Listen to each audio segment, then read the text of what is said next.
Charlie Watts, the Rolling Stones drummer, died last week at the age of 80. Watts was born in London, UK in 1941, and he joined the band in January 1963. Mick Jagger, Keith Richards, and Brian Jones were in the band, but they were not very experienced back then.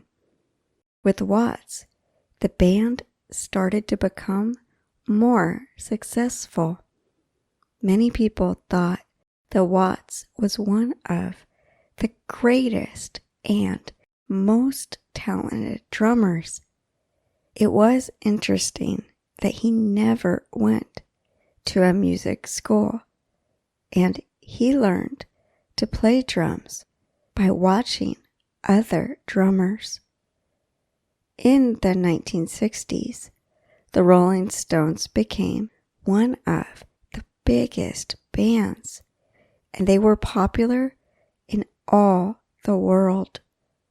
A few weeks ago, the band announced that Watts would not be in the band's US tour because he needed to recover from a surgery.